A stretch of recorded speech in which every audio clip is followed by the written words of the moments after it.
lagi dengan saya Dewi Suhaningsih di channel Tadris IPA IA IN Kudus. Di video kali ini kita akan membahas tentang haid tidak teratur. Yuk atasi dengan ramuan alami kunyit asam. Atau menstruasi sudah menjadi bagian yang tidak dapat dipisahkan dari kehidupan wanita. Setiap wanita yang telah mengalami pubertas pasti akan mengalami menstruasi setiap bulannya.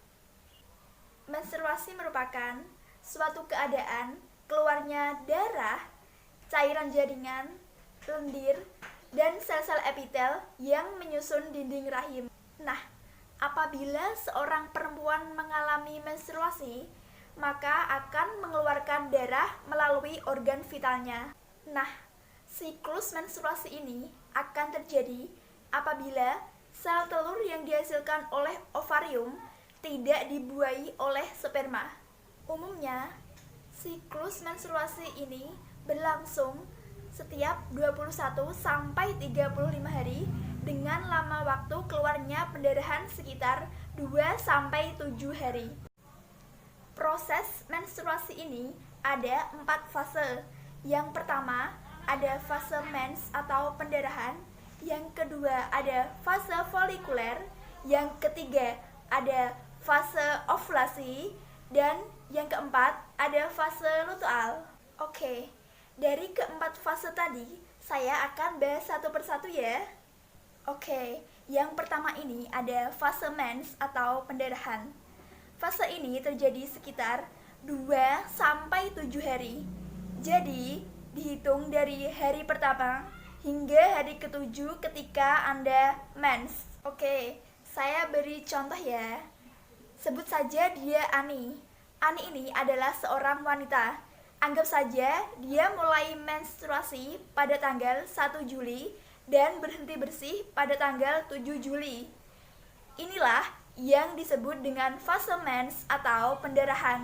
Nah, yang kedua ini ada fase folikuler, di mana pada fase folikuler ini kelenjar pituitari pada otak Anda akan menstimulasi atau menghasilkan hormon FSH, di mana akan terjadi pembentukan ovarium dan akan menghasilkan sel telur atau ovum. Pada fase ini juga terjadi peningkatan kadar estrogen. Pembentukan pada fase ini terjadi sekitar kurang lebih 13 hari.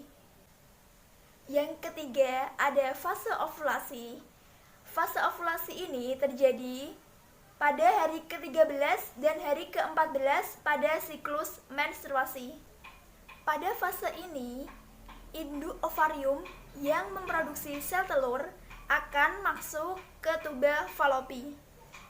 Dan pada fase ini juga terjadi perlonjakan estrogen. Yang keempat, ada fase luteal.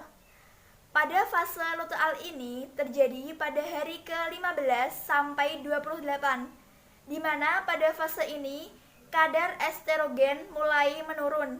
Di sisi lain, progesteron mulai meningkat.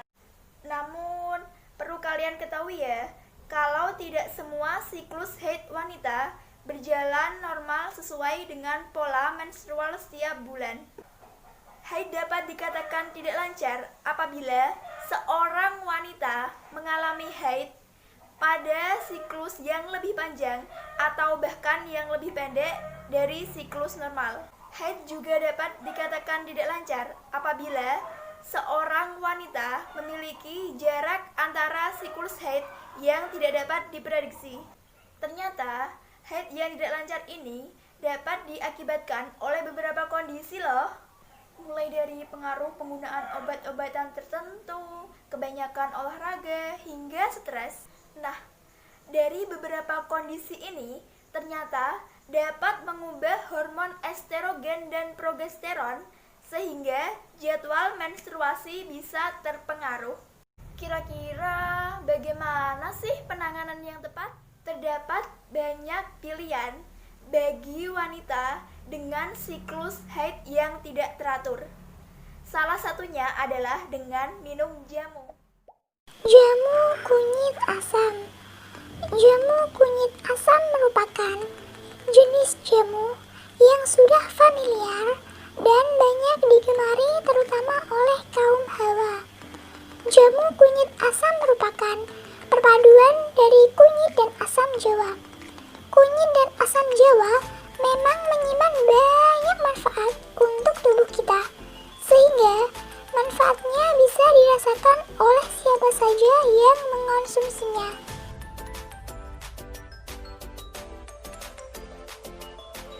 Buah asam yang bentuknya berserat halus dan sering digunakan sebagai bumbu masakan ini ternyata kaya nutrisi penting antara lain magnesium, kalium, zat besi, kalsium, dan fosfor.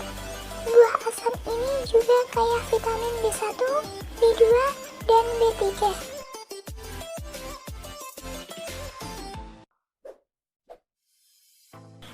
Kunyit. Sudah menjadi rahasia umum bahwa kunyit ini mampu membantu menstruasi. Secara alami, kunyit sering dijumpai sebagai jamu tradisional. Kandungan kurkumin pada kunyit berkhasiat sebagai obat. Senyawa ini berguna sebagai zat anti-inflamasi dan antioksidan. Cara melancarkan haid dengan kunyit adalah dengan meminum jamu yang menggunakan racikan kunyit. Minumlah jamu ini secara rutin untuk memperlancar haid. Tadi yang dapat saya sampaikan, kurang lebihnya saya mohon maaf ya. Semoga bermanfaat. Wassalamualaikum warahmatullahi wabarakatuh.